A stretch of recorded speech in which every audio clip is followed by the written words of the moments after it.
am happy to join with you today in what will go down in history as the greatest demonstration for freedom in the history of our nation.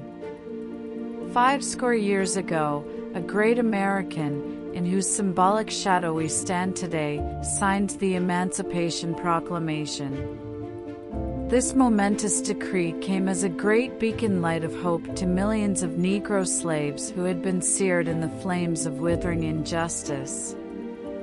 It came as a joyous daybreak to end the long night of their captivity. I have a dream, small crowd, but 100 years later, the Negro still is not free. 100 years later, the life of the Negro is still sadly crippled by the manacles of segregation and the chains of discrimination. 100 years later, the Negro lives on a lonely island of poverty in the midst of a vast ocean of material prosperity. 100 years later, the Negro is still languished in the corners of American society and finds himself in exile in his own land. And so we've come here today to dramatize a shameful condition. In a sense, we've come to our nation's capital to cash a check. When the architects of our republic wrote the magnificent words of the Constitution and the Declaration of Independence, they were signing a promissory note to which every American was to fall heir.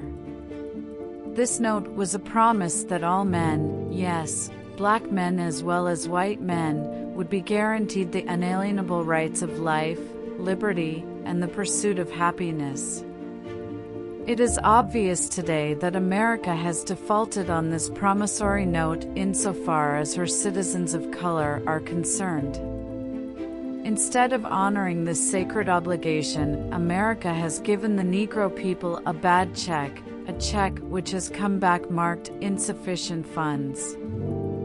But we refuse to believe that the Bank of Justice is bankrupt. We refuse to believe that there are insufficient funds in the great vaults of opportunity of this nation.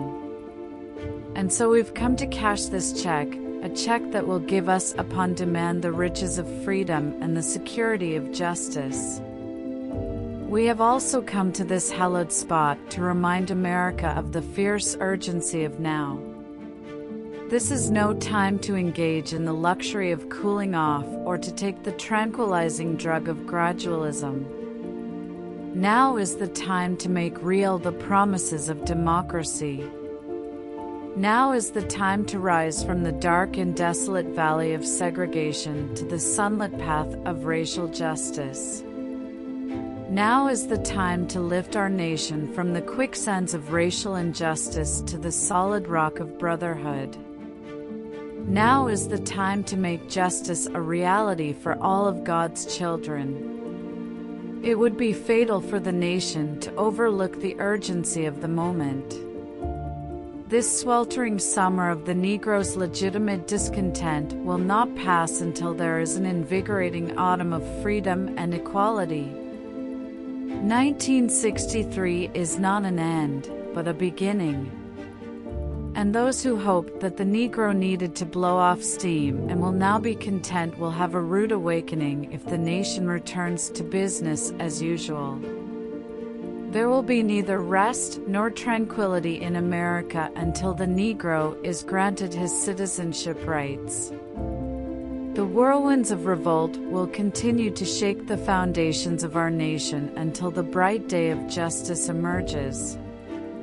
But there is something that I must say to my people, who stand on the warm threshold which leads into the palace of justice. In the process of gaining our rightful place, we must not be guilty of wrongful deeds. Let us not seek to satisfy our thirst for freedom by drinking from the cup of bitterness and hatred. We must forever conduct our struggle on the high plane of dignity and discipline. We must not allow our creative protest to degenerate into physical violence. My Lord, again and again, we must rise to the majestic heights of meeting physical force with soul force. The marvelous new militancy which has engulfed the Negro community must not lead us to a distrust of all white people, for many of our white brothers, as evidenced by their presence here today, have come to realize that their destiny is tied up with our destiny, and they have come to realize that their freedom is inextricably bound to our freedom. We cannot walk alone. And as we walk, we must make the pledge that we shall always march ahead. We cannot turn back. There are those who are asking the devotees of civil rights, when will you be satisfied? We can never be satisfied as long as the Negro is the victim of the unspeakable horrors of police brutality.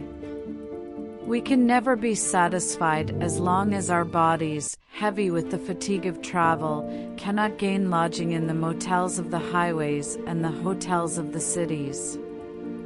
We cannot be satisfied as long as the Negro's basic mobility is from a smaller ghetto to a larger one. We can never be satisfied as long as our children are stripped of their selfhood and robbed of their dignity by signs stating for whites only. We cannot be satisfied as long as a Negro in Mississippi cannot vote and a Negro in New York believes he has nothing for which to vote. No, we are not satisfied, and we will not be satisfied until justice rolls down like waters and righteousness like a mighty stream. I am not unmindful that some of you have come here out of great trials and tribulations. Some of you have come fresh from narrow jail cells. Some of you have come from areas where your quest for freedom left you battered by the storms of persecution and staggered by the winds of police brutality. You have been the veterans of creative suffering. Continue to work with the faith that unearned suffering is redemptive.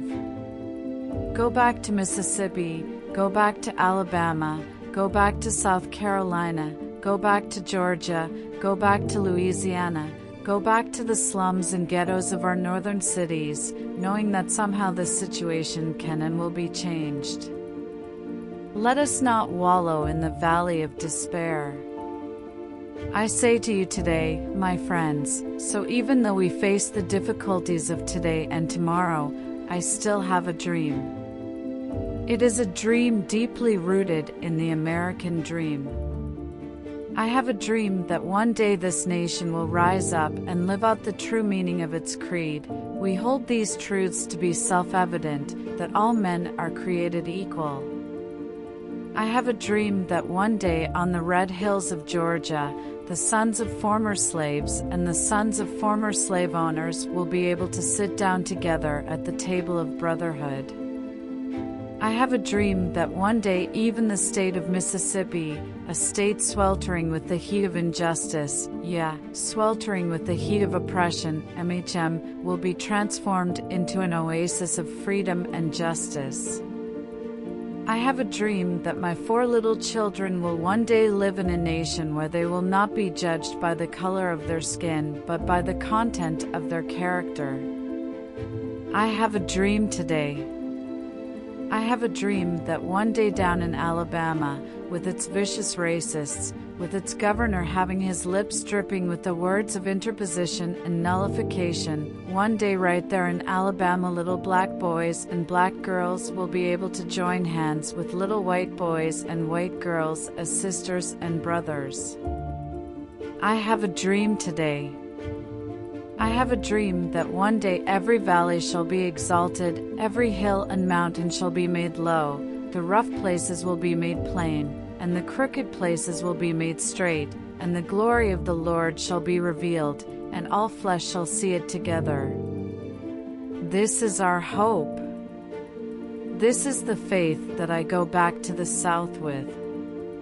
With this faith we will be able to hew out of the mountain of despair a stone of hope. With this faith, we will be able to transform the jangling discords of our nation into a beautiful symphony of brotherhood. With this faith, we will be able to work together, to pray together, to struggle together, to go to jail together, to stand up for freedom together, knowing that we will be free one day. This will be the day when all of God's children will be able to sing with new meaning, "My country, 'tis of thee, sweet land of liberty, of thee I sing." Land where my fathers died, land of the pilgrim's pride, from every mountainside, let freedom ring. And if America is to be a great nation, this must become true. So let freedom ring from the prodigious hilltops of New Hampshire. Let freedom ring from the mighty mountains of New York. Let freedom ring from the heightening Alleghenies of Pennsylvania. Let freedom ring from the snow-capped Rockies of Colorado. Let freedom ring from the curvaceous slopes of California. But not only that, let freedom ring from Stone Mountain of Georgia. Let freedom ring from Lookout Mountain of Tennessee. Let freedom ring from every hill and molehill of Mississippi. From every mountainside, let freedom ring. And when this happens, let it ring, let it ring. And when we allow freedom ring, let it ring. When we let it ring from every village and every hamlet, from every state and every city, we will be able to speed up that day when all of God's children, black men and white men, Jews and Gentiles, Protestants and Catholics, will be able to join hands and sing in the words of the old Negro spiritual, "Free at last. Free at last." Thank God Almighty, we are free at last.